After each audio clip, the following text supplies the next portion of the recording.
algorithme, machine learning, AI, big data. Derrière le sensationnalisme et les mythes, de plus en plus de produits sont data fueled. Ça, c'est une réalité. Qu'est-ce que cela implique pour les product managers? Tous les produits doivent-ils et peuvent-ils être dopés à la data? Est-ce qu'on peut être PM d'un algorithme? Et devons-nous tous apprendre la data science? La data science est-elle le nouveau code? Voilà. Donc, canevas général, on rentrera dans certaines de ces questions plus en détail et je vous invite donc à poser vos questions directement. Je vous laisse vous présenter. Bonjour, je suis Aurélie, je suis CMO et CPO chez QuickSign. Et QuickSign, c'est le leader européen de l'onboarding digital pour les services financiers. Et concrètement, on gère les parcours de souscription et d'onboarding pour les banques en ligne, le crédit conso et les assurances en ligne. Bonjour à tous, je m'appelle Martin, je suis Data Science Manager chez Airbnb. Donc je m'occupe de l'équipe Data Science hors US, donc, qui est une équipe distribuée un peu partout dans le monde. Que vous dire d'autre? Je ne sais pas si vous connaissez Airbnb. Ceux qui ne connaissent pas Airbnb, peut-être je peux vous. Voilà, c'est une plateforme qui met en relation des voyageurs et des hôtes pour. Voilà, apparemment vous connaissez. Voilà. Bonjour, ravie d'être avec vous aujourd'hui. Anne-Claire Bachet, donc je travaille chez Aramis Auto, je suis data scientist de formation. Je suis passée par le produit dans mon job précédent en étant CPO et CDO et j'ai rejoint Aramis Auto en tant que CDO assez récemment. Et Aramis Auto, moi je vais présenter quand même. Pour tous ceux qui ne connaîtraient pas encore, donc la mission d'Aramis Auto, c'est de simplifier et de réinventer l'achat de véhicules en Europe. Et donc, si vous pensez à changer votre voiture, voilà, n'hésitez pas à venir sur notre site aramisauto.com. Parfait. Merci beaucoup pour les présentations. Commençons par une question très simple, très directe. Est-ce qu'un product manager doit apprendre du SQL? Voilà. Le ton est donné. Ou du Python? Quelle est la différence? Je vous laisse me dire. Alors, juste avant d'en parler avec Gabriel, effectivement, je lui disais, mais pourquoi ne pas avoir mis Python plutôt que SQL? C'est un aspect intéressant parce que c'était une question qui existait aussi il y a quelques années sur est-ce qu'un product manager doit savoir coder ou pas.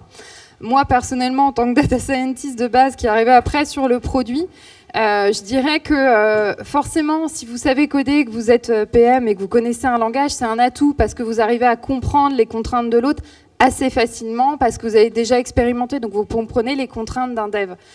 Dans la collab entre un PM et un data scientist, c'est un peu la même chose. C'est un atout si vous avez déjà codé parce que vous allez avoir les réflexes, vous allez avoir ce bon sens. Mais moi, ce que je pense important, c'est vraiment la collaboration. Donc si vous êtes à l'écoute de l'autre, voilà, je pense qu'il n'est pas forcément nécessaire de savoir coder. Alors moi je dirais qu'il faut apprendre à apprendre le SQL ou Python. Alors enfin de façon plus, je pense qu'en fait comme tout en fait il faut être nuancé. Il y a une phrase de Poincaré, donc le mathématicien, qui dit qu'il faut, on trouve par l'intuition et qu'on prouve par la raison. Et en fait, je trouve que c'est un bon résumé de ce que c'est que le product management. C'est-à-dire qu'en fait, vous avez des intuitions, vous allez avoir des idées sur la vision du produit, ce que vous allez développer, et ensuite vous devez prouver ça. Et comment le prouver? Il faut le prouver par la data. Et ensuite, ça dépend de la façon dont, au sein de votre entreprise, vous allez accéder à la donnée et répondre à ce besoin-là. Soit vous avez besoin de faire du SQL et vous avez besoin de requêter des bases de données, soit c'est pas le cas. Alors nous chez Airbnb, on a trouvé une méthode qui est en fait d'abstraire l'accès à la donnée, donc de le rendre très simple. Et donc du coup, vous n'avez pas besoin de faire du SQL. Donc, comme ce que tu dis, en fait, on n'a pas besoin de faire de SQL pour ça. Mais c'est important d'avoir un accès à la donnée et de pouvoir prouver vos intuitions. C'est un peu comme ça que je le résumerai. Alors moi j'ai envie de renverser un peu la question parce que je suis assez d'accord avec ce que vous dites, c'est-à-dire que oui, il faut que les product managers comprennent à minima les enjeux et les problématiques des data scientists pour arriver à collaborer de la manière la plus forte possible. Mais il faut aussi à l'inverse que les data scientists comprennent les enjeux et les problématiques du produit et des product managers pour eux aussi se rapprocher du produit.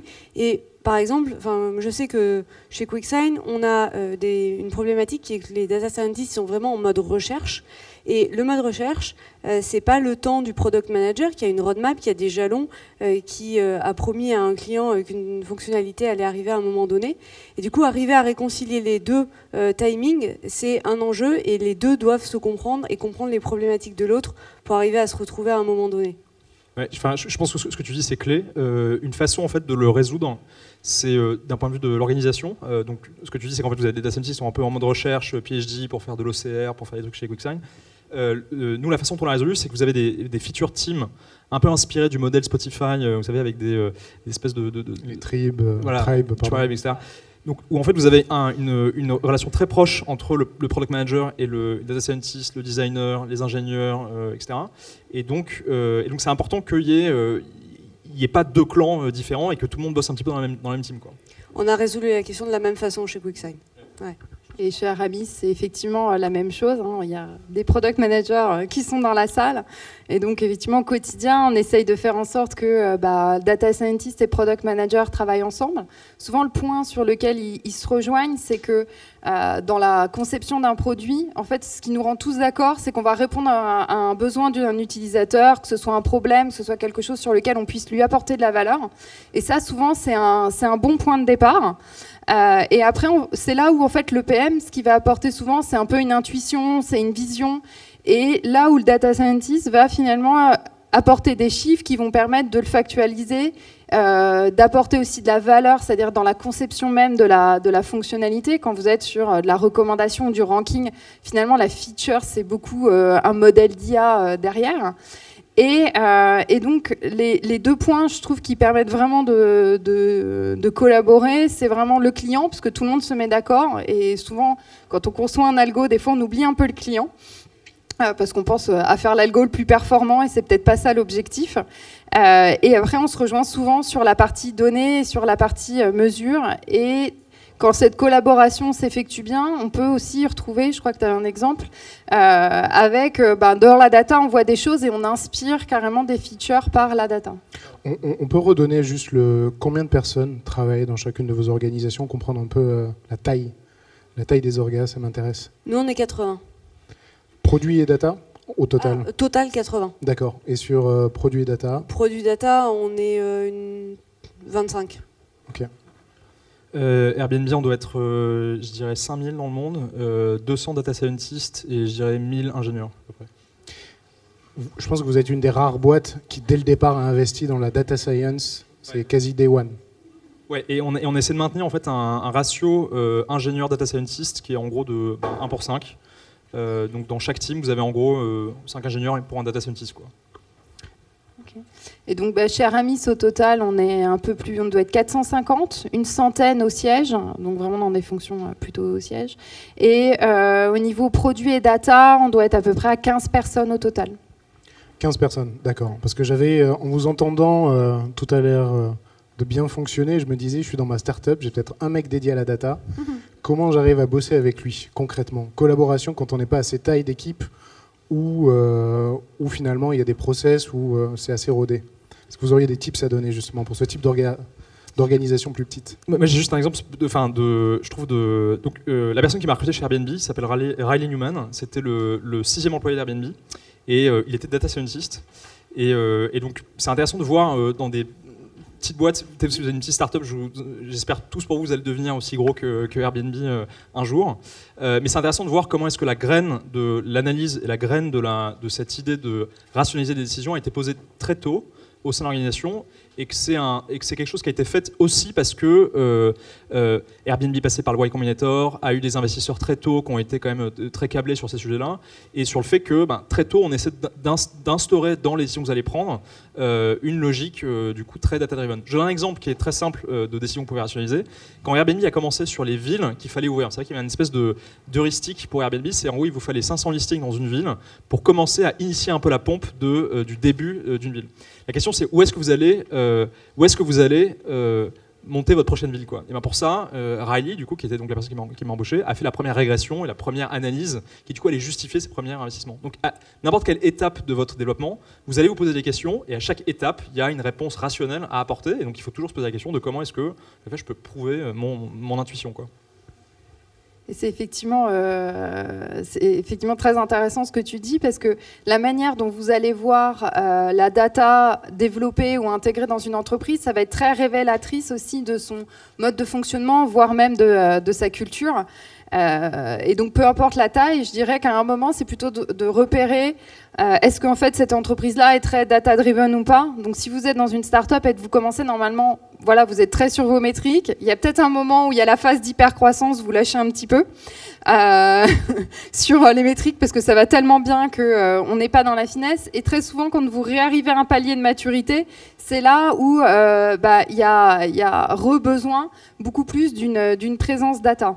Après, ça va dépendre de votre business model, parce que dans le digital, une fonctionnalité qu'intègre de l'IA, ça peut être au cœur de votre business model, c'est le cas chez QuickSign, ou ça peut être vraiment un levier différenciant.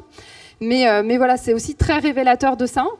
Et après, il y a plusieurs manières, moi, dans ma vision d'y aller. C'est que si c'est vraiment au cœur de votre business model, bien sûr qu'à l'échelle d'une petite start-up, vous allez avoir des profils data dans l'entreprise. Maintenant, c'est pas parce que vous allez introduire un data scientist dans l'organisation que ça va être magique, qu'il va vous détecter des patterns comme ça que vous avez jamais vus. Ça peut arriver, vous pouvez tomber sur le mouton à 5 pattes, franchement je vous le souhaite. Mais être data scientist et avoir une bonne compréhension de l'entreprise et business en arrivant day one, c'est quand même très compliqué. Donc 2 choses par rapport à ça. Souvent c'est bien de commencer par des logiques, alors moi j'aime pas dire de travailler avec des sociétés externes, mais voilà, des logiques un peu de partenaires. Bon bah voilà, je commence, je fais petit, c'est hyper important que j'ai un super bon algo de recommandation. Je vais peut-être voir quelles sont les startups ou les autres boîtes qui proposent ça ou fonctionner avec quelqu'un en freelance ou une boîte de conseil. Commencez, montrez la valeur, voyez si ça fonctionne et en fonction de ça, vous verrez justement comment se passe la collaboration et quels sont les atouts aussi du premier data scientist que vous allez recruter. Est-ce que vous attendez quelqu'un qui est très à l'écoute du business? Quels sont les sujets sur lesquels vous allez pouvoir le positionner? Et comme ça, quand vraiment vous allez commencer à mettre en place les équipes, vous aurez déjà un peu ce track-là de construit. C'est intéressant parce que première question était sur est-ce que je dois apprendre le SQL? Je suis un PM. On a évolué vers de la collaboration. Je reviens, je suis le PM de la salle, ok? Être PM d'un algorithme, je me sens totalement dépossédé puisque la compétence n'est pas mienne. Donc je me retrouve à essayer d'intervenir à la marge sur le rationnel des décisions qui sont prises par mon copain de la data, ou ma copine. Comment vous répondez à ça? Est-ce que vous avez des exemples où ça s'est vécu et qu'est-ce que vous répondez? Ouais, Anne-Claire l'a évoqué. Déjà, la première chose, c'est que le PM, il est le garant du besoin client. Et ça ne sert à rien d'essayer de faire un algorithme comme ça si on ne sait pas à quel besoin, à quel cas métier on veut répondre. Donc déjà, le PM doit être celui qui initie, qui donne la vision, qui explique la problématique à laquelle on veut répondre tous ensemble. Et ensuite, le travail du PM n'est pas simplement de passer la main au data scientist et de plus s'occuper du tout de ce qui se passe. Au contraire, nous, ce qu'on voit chez QuickSign, c'est qu'on a un véritable enjeu à rendre les algorithmes, dans la mesure du possible, le plus compréhensible possible auprès de nos clients. Parce que sinon, les clients voient un algorithme, une sorte de boîte noire, et ils ne peuvent pas faire confiance. Donc il y a un travail de pédagogie qui est extrêmement important. Il ne faut pas seulement comprendre l'enveloppe, mais il faut vraiment comprendre le contenu de l'algorithme, comment il va fonctionner, arriver à le challenger en le confrontant à la réalité. Parce que si on ne confronte pas l'algorithme à la réalité, on peut complètement passer à côté et du coup s'éloigner de la problématique à laquelle on veut répondre. Et du coup, le PM est vraiment garant de tout ce développement-là, jusqu'à amener l'algorithme auprès du client, le vendre, l'expliquer.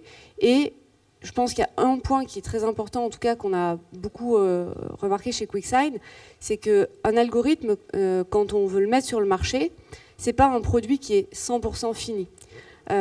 Contrairement à n'importe quel autre produit, on sait que le produit peut aller en production parce qu'il répond à un certain nombre de critères, il a un certain nombre de fonctionnalités qui ont été définies comme étant nécessaires. Là, l'algorithme, il doit répondre à des critères de performance, mais ensuite, cet algorithme, il va s'améliorer au fur et à mesure que la data arrive de la production, et c'est parce qu'il est en production qu'il va devenir de plus en plus efficace. Et ça, c'est une démarche que le PM aussi doit expliquer, c'est une éducation presque des clients que le PM doit porter, et qui est, à mon sens, clé pour arriver à faire un produit qui est successful. Je pense juste, Lazy, sur la question dont tu parles, qui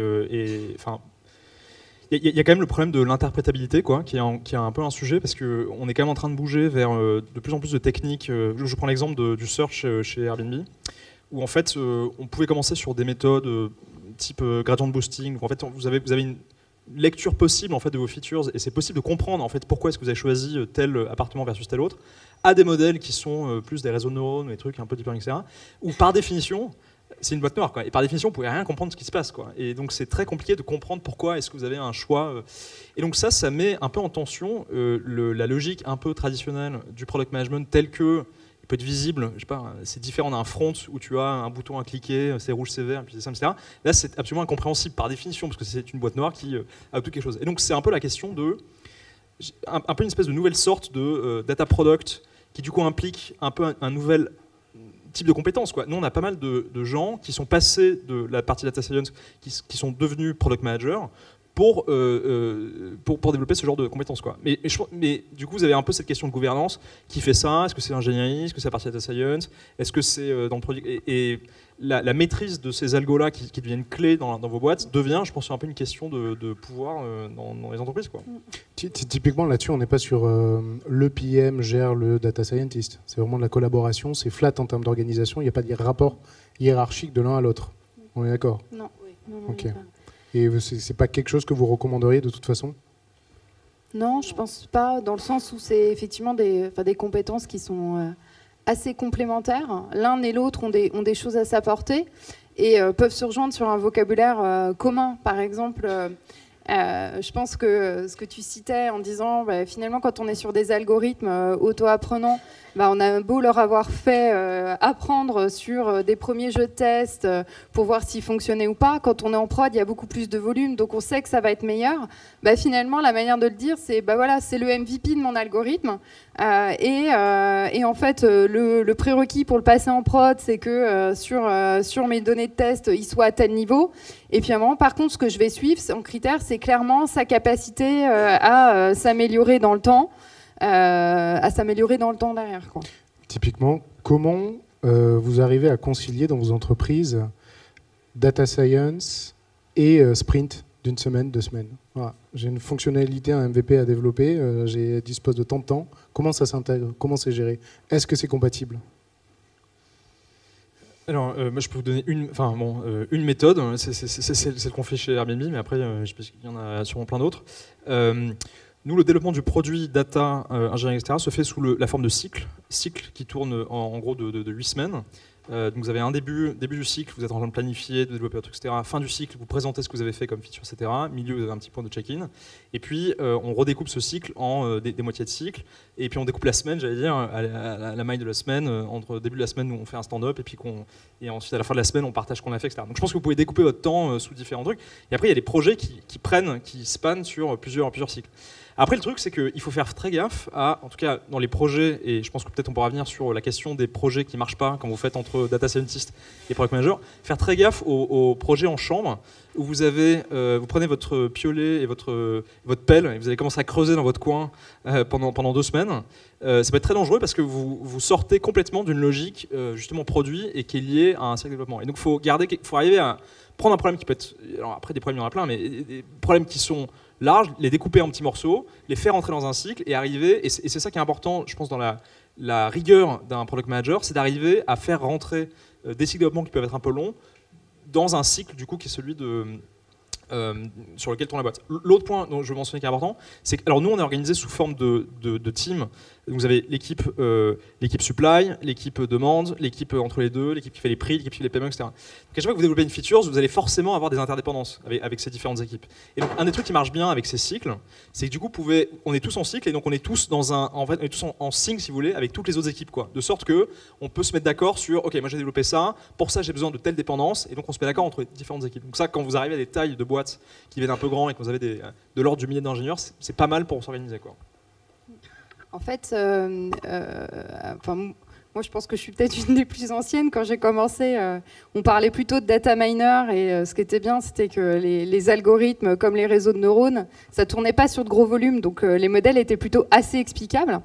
Mais c'est vrai que dans un certain nombre de cursus très data science, finalement, toutes les compétences projet, gestion de produits, agile, sont pas hyper présentes dans les formations.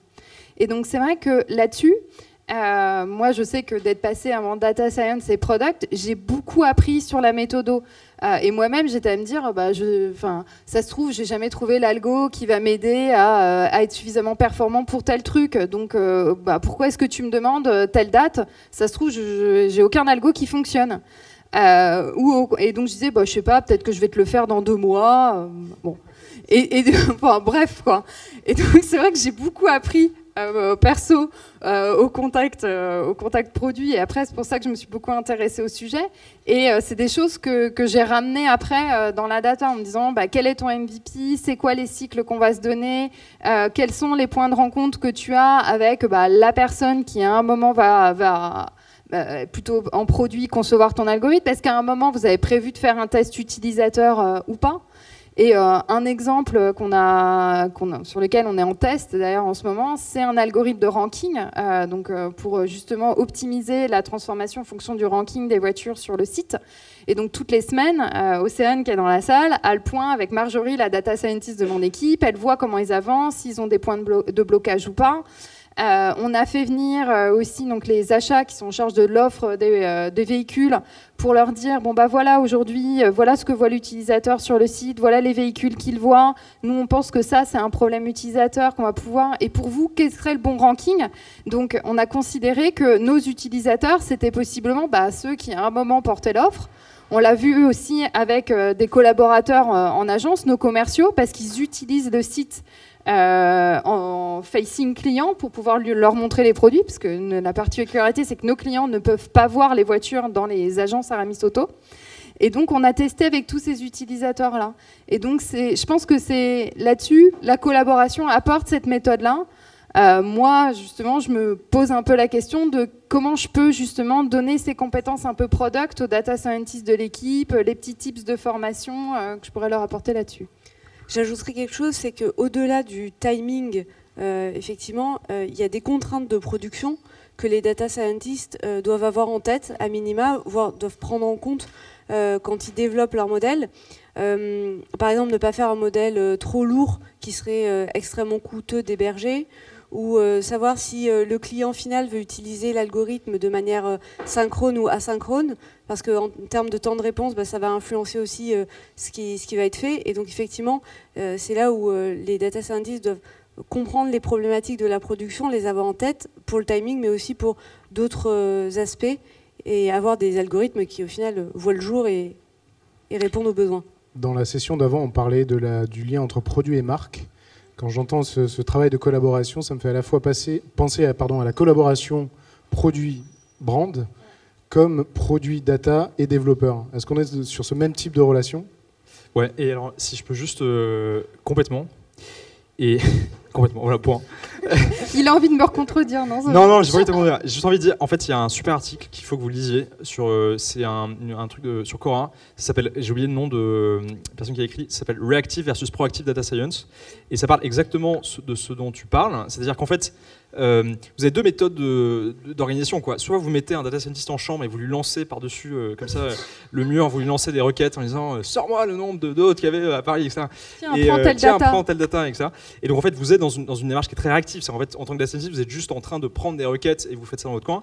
Soit vous vous dites, non, en fait, je fais partie du processus de décision et en fait, j'ai autant mon mot à dire. Ça, c'est un truc qui est important. Autant mon mot à dire dans la définition d'un produit, définition de quelque chose, etc., que le reste de la team. Et c'est pour ça que dans l'équipe leadership que nous, on a, par exemple, quand j'étais à San Francisco et que je m'occupais de l'équipe haute professionnelle, on était une équipe de lead composée, et j'avais la même voix que le product manager, que l'ingénieur, etc. Et chacun avait sa petite pierre. Et donc c'est important de dire ça parce que du coup la démarche proactive data science, c'est de dire ok, je vais pas passer 3 semaines à aller prendre encore une fois ma pelle et creuser parce que ça me prend du temps et parce que j'ai des ressources limitées. En revanche, je pense que cette question-là, sur ce truc-là, cet opportunity sizing-là, il est hyper important et je pense qu'il faut que je mette mon temps dessus et ma team dessus.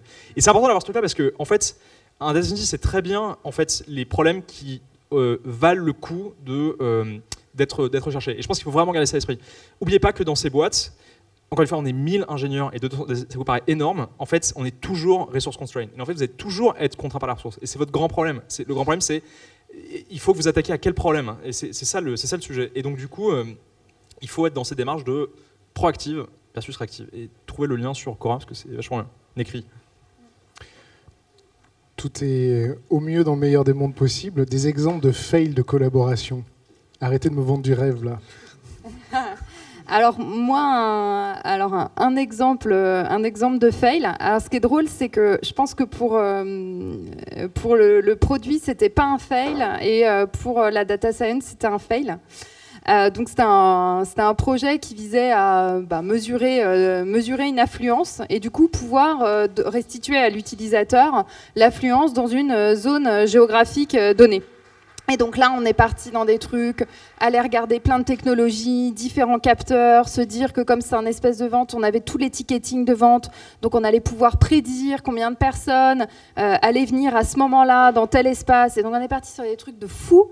Et à un moment, on s'est dit, et finalement, on est provider du Wi-Fi dans l'endroit. Les gens ont à peu près tous du Wi-Fi. Si on commençait déjà avec une règle toute simple, qui était, si en fait, je me rends compte qu'à tel endroit, j'ai déjà 3 personnes qui sont connectées au Wi-Fi, je mets une petite règle simple, je vais faire de l'observation, je multiplie par 3 ou 4 et je vais dire affluence pas forte, affluence moyenne. Peut-être que ce serait bien. Et puis j'y grefferai une fonctionnalité utilisateur qui me dirait est-ce que cette info était vraie ou pas, est-ce que vous avez été utile ou pas. En fait, ça a été, pour moi, de mon point de vue, c'était un succès, vu produit, parce que je me disais, voilà, on a mis en place une feature, elle était utile, on va la faire grandir, on va peut-être passer sur des trucs plus compliqués. Et pour les équipes data, c'était vraiment un fail. C'est super, on n'a rien fait, on a mis en place une règle, c'est pourri, on pouvait vraiment faire des trucs sympas et qui apportaient de la valeur. Donc des fois, un fail n'est pas toujours un fail du point de vue des différentes parties prenantes. Alors moi j'ai plein d'exemples de trucs qui ont vraiment bien foiré. Je peux vous donner, j'en ai un qui est quand même vraiment symptomatique, quoi. En 2014, il y a un data scientist, un des premiers data scientists s'appelle Jan Overgaard, qui trouve en fait un problème dans ce qu'on appelle la hashing keys. Donc je la fais très courte, mais en gros pour randomiser des experiments. Donc quand vous faites des experiments, AB, donc des A/B tests, vous devez randomiser ça. En fait, vous avez un visiteur qui arrive sur la plateforme et vous devez assigner ce qui va en groupe A ou en groupe B. Et donc pour ça, on a développé notre propre système pour le faire. Il s'avère que la façon dont on randomisait ces experiments était biaisée, de sorte qu'en fait, absolument toutes les expériments qui avaient été faites chez Airbnb, donc depuis quasiment 2 ans, étaient complètement fausses. Tous les trucs étaient faux. Et donc, alors vous allez me dire, et donc toutes les décisions qui ont été prises, si vous voulez, là-dessus, étaient biaisées sur. Donc c'est emmerdant quand même comme tout ça. C'est un bon fail, ça. C'est un bon fail. Alors, pourquoi je parle de ça ? C'est parce que je pense que c'est hyper important. Alors, autre article qu'il faut que vous regardiez sur Internet, c'est Monica Rogati, qui a écrit un article qui s'appelle The Hierarchy of Data Needs, et qui, très simplement, tout se résume dans une image qui est une pyramide.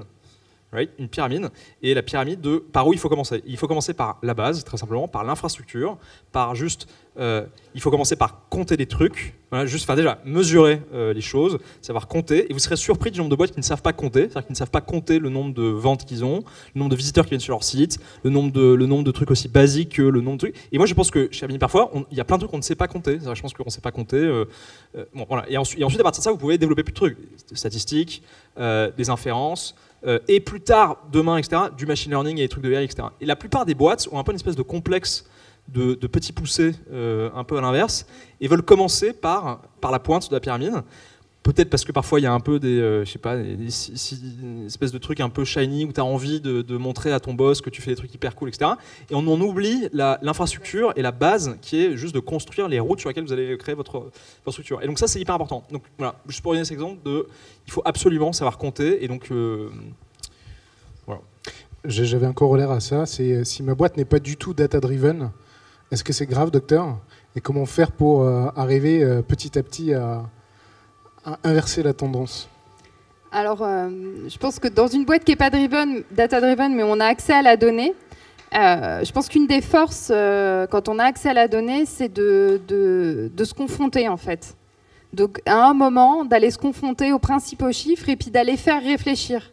d'aller, je sais pas, mettre en parallèle des montants investis sur l'acquisition avec des taux de transformation derrière. Et donc, à un moment, tout simplement, c'est des fois de commencer avec des trucs très basiques, de bon sens, en disant je vais regarder tous ces trucs-là pour avoir une forme de prise de conscience autour des chiffres, en se disant il y a un moment, on met énormément d'énergie là. En fait, les fronts, ils sont pas du tout à cet endroit-là. Et ça, qui fait ça? Alors, s'il y a vraiment personne dans l'entreprise... À part à minima le CFO, j'ai envie de dire. Mais le CFO, ça peut être le CMO aussi, hein, très souvent. Non, mais le CFO, il a quand même un minimum de chiffres. Il faut au moins que tu as au moins une comptabilité, quoi. Tu as au moins de savoir, tu vois, au moins ça en chiffres, quoi. Ça va si tu es dans le rouge ou pas, quoi. Non, mais justement, ces boîtes qui se disent, ok, je suis vraiment à la ramasse et je vais commencer par le tip of the iceberg. Mais en fait, je pense que c'est comme tout. En fait, je pense qu'il faut pas se tromper. Il faut pas se tromper de combat, quoi. Il y a toujours un truc. Il faut éviter un truc qui est ce qu'on appelle le pire. Je pense l'ennemi de. C'est ce qu'on appelle la fausse précision, quoi. En fait, vous faites des projets pour faire des projets. Vous essayez d'optimiser des mini trucs qui servent strictement à rien. Donc faire gaffe à ça. Il faut toujours rester dans. Est-ce que ce que vous faites a du sens? Ce que tu dis, quoi. Le bon sens de. Est-ce que vous êtes j'ai l'impression que plus j'avance, plus je suis paysan. Et en fait, il faut être très terre à terre, quoi. Ça, en fait, il faut essayer de comprendre est-ce que ça a du sens, et toujours essayer de prendre du recul et d'avoir toujours un esprit très critique sur la façon. En fait, moi, j'ai un exemple sur sur ça. C'est la façon dont on recrute, qui est souvent un très bon signal de comment est-ce qu'on a envie, quel type de personne on a envie de recruter. En fait, typiquement, c'est marrant, mais les questions techniques. Alors, on a des questions techniques sur la façon dont on vous recrute chez Airbnb. C'est on vous donne pour entrer en data science, on vous donne un set de données et des questions. On dit débrouille-toi, tu as ce truc-là, tu as 2 jours pour nous renvoyer une réponse. Et dans la correction en fait, de ces cas, en fait, on regarde assez peu les choses techniques. On regarde un petit peu la façon dont vous codez, etc. Mais on regarde surtout, est-ce que vous avez du bon sens, quoi. Est-ce que vous êtes vraiment en train de... Est-ce que vous avez le business sense est-ce que vous approchez le problème de la bonne façon? Est-ce que vous posez les bonnes questions, etc. Beaucoup plus que savoir coder. Parce qu'en fait, si vous savez faire ça, en fait, c'est assez facile ensuite de dérouler le reste et de vous apprendre à coder sur je sais pas, du R, du Python, etc. Et donc ça, je pense que c'est important de commencer par ce truc-là. Justement, c'est quoi les qualités recherchées? Je dirais qu'après, ça va dépendre... déjà, ce qui est important, c'est que un data scientist, même si c'est censé être quelqu'un qui est expert et avoir des compétences techniques, moi, après, c'est ma conviction, c'est que sur tout recrutement, le plus important, c'est va être le cultural fit. Donc ça va être un moment, est-ce que la personne elle est vraiment dans l'état d'esprit de l'entreprise. Après, ce qui n'est pas évident, je pense, c'est quand c'est votre premier data scientist, que vous avez vous-même pas les compétences, comment est-ce que vous savez qu'il est bon ou qu'il n'est pas bon? Là, c'est vrai que tu es dans un case où voilà, vous êtes capable de juger du code, y a pas mal de choses où vous avez déjà des données que vous pouvez transmettre aux candidats, donc c'est déjà un bon niveau et je pense que c'est une très bonne manière de recruter, je suis très en phase. Des fois, les questions que vous pouvez avoir, elles sont toutes bêtes, quoi. Alors, plus vous la posez de manière idiote, plus ça peut être très drôle. Mais ça peut être de dire, très bien, est-ce que tu pourrais me dire, c'était une question que je posais il y a longtemps, vous m'excuserez, vous avez le droit de ricaner. Je disais à des personnes, est-ce que vous pourriez me dire combien est-ce que vous pensez qu'il y a de maisons de retraite en France? Parce que c'est le genre de questions que je pense personne dans la salle ne s'est posé, sauf si vous êtes dans ce marché ou dans ce business. Mais en fait, tout simplement, pour voir comment la personne va raisonner. Est-ce qu'à un moment, elle va avoir des ordres de grandeur en tête, elle va se dire machin, quelles données j'ai en open data, vous allez voir sa curiosité. D'ailleurs, vous allez voir si la personne revient vers vous après en disant d'ailleurs, j'ai trouvé combien il y a de maisons de retraite. Et donc, en fait, ces petites questions-là, elles sont pas mal pour voir si c'est pas une personne qui va se perdre dans la complexité, qui derrière va vous expliquer que ça va être très long, qu'il va falloir investir de l'argent juste pour pouvoir avoir un ordre de grandeur ou calculer un chiffre. Typiquement, c'était une question qui était posée chez Google à l'époque. Combien de balles de golf on peut mettre dans un bus? Voilà. Donc c'est plus le raisonnement qui compte que la réponse, effectivement. Une des questions qui était posée, que je trouve intéressante en lien avec ce qu'on se dit, c'est comment peut-on éduquer, s'il y a besoin d'éduquer, des data scientists aux problématiques des clients? Être sûr qu'ils sont en phase avec la réalité business et pas perdus dans du... On peut leur proposer d'aller en rendez-vous chez les clients. Ouais. Déjà. Vous le faites? Oui, on le fait bien sûr. D'une part parce que souvent ça fait plaisir aux clients de voir les data scientists. Enfin, voilà, c'est pas seulement des grands mots qu'on leur vend, il y a vraiment des gens derrière. Et puis effectivement, ça permet aux data scientists de comprendre quelles sont les problématiques clients, parfois de voir comment ils travaillent avec les outils qu'on leur met à disposition. Chez Aramis Auto, c'est aussi un principe qu'on a alors pour toute l'entreprise, mais pour les data scientists, c'est la même chose. C'est vraiment d'aller régulièrement sur le terrain. Chez Aramis, chez nous, qu'est-ce que ça veut dire? Ça veut dire aller dans des agences avec des commerciaux, voir comment ils travaillent, voir sur quelles données ils se basent, voir du coup les clients aussi qui sont en face. Et c'est finalement plutôt de prendre le pli aussi régulièrement, d'aller tout simplement voir les utilisateurs finaux. Concrètement, c'est toujours très simple quand on regarde. Ça ne demande pas beaucoup de moyens et c'est logique. Après, il faut avoir aussi, et c'est peut-être un truc à prendre en compte dans le processus de recrutement pour revenir avant, des personnes qui ont envie de le faire. Nous, on vous donne des crédits Airbnb tous les mois. Comme ça, vous pouvez utiliser la plateforme. Non, mais sans blague, en fait, c'est quand même pas mal d'avoir un produit que vous pouvez utiliser et sur lequel vous pouvez ensuite faire des retours. Il y a ça. Il y a un rôle qui s'appelle Product Specialist qui fait le lien entre le customer support, parce que nous, on a des dizaines de milliers de tickets qui rentrent par jour, d'appels, etc., de problèmes divers et variés. Et donc ça permet de faire le lien entre la partie du coup customer support, les gens qui sont au téléphone, et la partie produit. Et le troisième point, c'est, on n'en a pas du tout parlé, mais en fait c'est ce qu'on appelle la qualitative research, quoi. Nous on a une team, vous avez 200 data scientists, 200 researchers, donc de gens qui font de la qualitative research, qui font partie de l'équipe design et qui font des recherches, des focus group. Est-ce qu'on peut parler justement, c'est une des questions qui était posée, différence que vous faites tous les trois, data analyst, data scientist, data engineer, j'en passe et des meilleurs, voire potentiellement demain product data.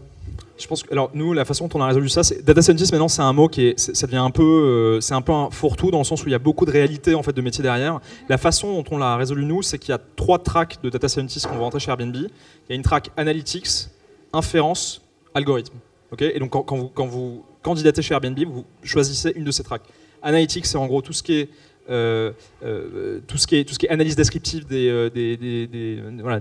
données, opportunity sizing, etc. Inférence, c'est tout ce qu'on appelle causal inference, donc c'est expérimentation, déterminer la causalité d'un fait. Algorithme, c'est tout ce qui est machine learning, automatisation de choses, etc. Ouais, non. Alors chez nous, c'est assez simple. On a effectivement des profils plutôt axés business analyst en fait. On n'a pas la catégorie data analyst parce qu'aujourd'hui on a des business analysts. On a des data scientists et on a des data engineers. Alors on en a un. Ils travaillent tous ensemble. Et moi, je mets à peu près la même définition que toi, c'est-à-dire qu'analyste, ça va vraiment être aller comprendre, faire du descriptif. Et après, dans data scientist, il y a vraiment différents niveaux, à la fois des niveaux plutôt simples sur des modélisations assez simples et des niveaux avec des complexités d'algorithmes. Nous, on n'a pas la fonction data product manager qui commence à émerger. Mais par contre, ce qu'on fait, c'est ce qu'on demande nous à nos data scientists, c'est d'être responsables finalement, de voir ce qu'ils font en data comme un produit qu'ils vont délivrer. Et donc d'être responsable de leur produit du début à la fin. Donc qui n'est pas complètement data product manager, mais qui leur donne une culture de la même chose, quoi. C'est you build it, you run it. Donc si tu fais un algorithme et qu'après tu le mets en prod, en fait ce que l'archi et ce que le data engineer dans l'équipe essaye de créer comme écosystème technique, c'est que le data scientist puisse en fait être le plus autonome du début jusqu'à la fin, jusqu'à effectivement dockeriser, superviser après son API, pouvoir regarder la performance de son modèle.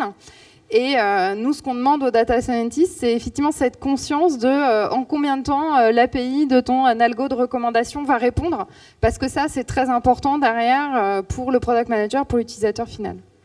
Ah ouais, c'est des super data scientists. Ouais. Ils sont. Après, ils aiment ça, c'est une manière de les fidéliser aussi. Parce que dans certaines organisations, tout est très morcelé aussi, quoi. C'est tes data scientists, donc des fois c'est pas toujours eux qui le souhaitent, mais t'es un peu au fond de l'open space avec ton casque. Personne vient trop te voir. Alors ils peuvent aimer avoir leur casque, j'en ai beaucoup qui aiment avoir leur casque, mais en même temps ils peuvent aussi apprécier d'avoir plus de sens, plus d'utilité à ce qu'ils font, et c'est une manière de les autonomiser, de les responsabiliser, de donner plus de valeur à leur quotidien aussi. Quand je vous entends, j'ai l'impression que la transition de data science, alors le but c'est pas de fusionner, évidemment, on parle de la collaboration et d'une bonne intelligence dans le travail au service des objectifs de l'entreprise et des utilisateurs. Est-ce que, je suis le PM de la boîte, qu'est-ce que vous me conseillez pour me former, pour m'acculturer, pour être plus à l'aise avec des conversations, avoir des conversations intelligentes? Est-ce que vous avez des formations recommandées tu as déjà cité 2 articles. Non, mais, du coup, je vais vous citer une formation que je donne. Vous pouvez aller sur lewagon.com et vous former à Python dans un truc ça s'appelait Devenez Data Scientist. Et c'est à destination des débutants qui veulent apprendre à coder et faire leur propre truc. Voilà. C'était la minute auto-promo. C'est ça. Non mais à part ça, je pense qu'il y a, enfin, je sais pas, on vit dans une époque formidable, donc, dans laquelle il y a des MOOC partout, vous pouvez tout apprendre. Moi, j'ai fait du commerce. J'ai fait une école de commerce. D'ailleurs, je crois que chez Airbnb, personne ne le sait. Je pense qu'ils pensent tous que j'ai un PhD en stats, alors qu'en fait, pas du tout. Et j'ai toujours eu un peu cette espèce de syndrome d'imposteur, de truc où en fait, je fais un métier qui est technique et qui fait partie de l'ingénierie, etc.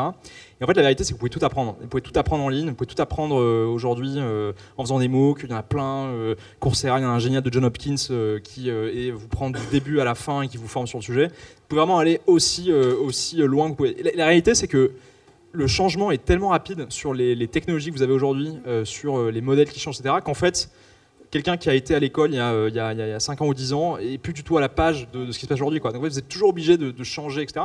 Et c'est un truc qui est très rafraîchissant quand vous rentrez, je trouve, de la Silicon Valley, quoi. C'est qu'en gros, en fait, qu'importe vraiment le background, quoi. Ce qui est important, c'est quel est l'output de ce que tu produis et à quel point est-ce que tu arrives à faire quelque chose de... Et je pense que vous formez, il y a plein de trucs. La courbe d'apprentissage est longue ou pas?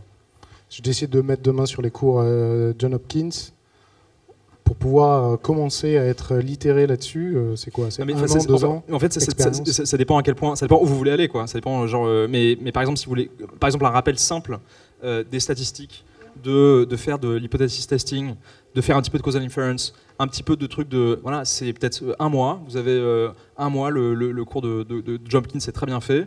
Et vous allez déjà comprendre ce que c'est, je sais pas, une distribution, 2-3 trucs sur les petits tests qui sont essentiels et qui vont faire 80% de ce dont vous avez besoin dans votre boîte, quoi. Je suis assez d'accord. En fait, il y a tellement de contenu aujourd'hui que c'est assez simple. Je pense que la première question à vous poser, c'est surtout pas d'essayer de comprendre qu'est-ce que fait tel type d'algorithme, comment ça marche, les random forests. Commencez pas par regarder ça, mais commencez par vous dire qu'est-ce qui me bloque, qu'est-ce que j'ai envie d'apprendre dans mon quotidien. Et tu disais peut-être que le truc le plus simple au début, c'est de dire ok, en fait, quand je fais des A/B tests, les résultats sont pas significatifs, donc je vais essayer d'aller comprendre ça. Déjà, vous allez comprendre ce que c'est un test d'hypothèse, une courbe. Après, vous allez vous dire ok, mais en fait, je comprends pas. On parle d'IA, c'est pas clair pour moi, de machine learning, deep learning. Du coup, cherchez ça et vous allez trouver du contenu qui va vous expliquer comment ça marche, détection d'images, comment ça marche. Et il y a tellement de contenu aujourd'hui. Donc, c'est plutôt, dites-vous, par quoi est-ce que j'ai envie de commencer? Et puis, vous trouverez largement le contenu. Je sais pas, je recommanderais peut-être pas forcément d'aller à des confs sur la data, très honnêtement, parce que si vous allez à des events ou des grandes conférences, c'est très variable, soit c'est très technique, soit c'est très macro. Et donc c'est très très variable. Voilà, donc c'est plutôt pareil. Hein. Pareil, et puis tout simplement aller discuter aussi avec les data scientists qui sont assis à côté et qui seront hyper contents d'expliquer comment ils travaillent, ce qu'ils font, comment ça marche. Juste pour terminer, parce que en lien avec ce que tu dis sur pour répondre à un problème concret, il y a un autre truc qui est intéressant, c'est que vous avez plein de données ouvertes, accessibles, que vous pouvez prendre et sur lesquelles vous pouvez commencer à travailler. Moi, j'ai monté il y a 4 ans une assoce qui s'appelle Data for Good. On est 4000 membres maintenant sur ce truc-là et on réunit des data scientists avec des non-profits sur un tas de sujets. Et vous pouvez travailler si vous êtes intéressé sur ce sujet. Donc, on accueille les débutants, ceux qui sont confirmés, sur des problèmes qui sont intéressants. On bosse avec des hôpitaux, on bosse avec l'État sur des différents trucs, etc. Mais c'est pour dire qu'il y a plein de ces données qui sont ouvertes. Vous pouvez mettre les mains dans le cambouis, vous pouvez commencer à regarder. Et comme tu dis, à partir du moment où vous soulevez le capot, regardez comment c'est foutu, un petit test, un truc, etc. Il y a quelque chose d'absolument jouissif de comprendre un peu en fait comment c'est fait tout ça, quoi. Comment ça se fait, etc. Et je trouve qu'il n'y a pas plus enthousiasmant que de comprendre ce qu'il y a derrière un set de données, quoi. Et après, voilà. Et si vous voulez commencer par un langage, ce qui est quand même hyper facile aujourd'hui, c'est de commencer aussi en faisant du Python. Vous pouvez rentrer par là aussi. Des jeux de données, on en trouve plein. Là, il y a plein de tutos pour que vous puissiez apprendre à faire du Python. Vous allez trouver des trucs très simples au début. Mais voilà, et ça s'installe, c'est hyper easy. Et moi, je suis en train d'essayer de l'apprendre à mon fils de 10 ans. Voilà, je vais installer. Et, il était curieux, il m'a dit « Je comprends pas ce que tu fais, donc je vais installer Python ». Et je lui ai dit, bah tiens, vas-y, regarde. Donc, il commence à faire. Donc, Bon, on aura commencé par SQL et on termine par Python. Merci encore, merci beaucoup à tous les trois. Merci.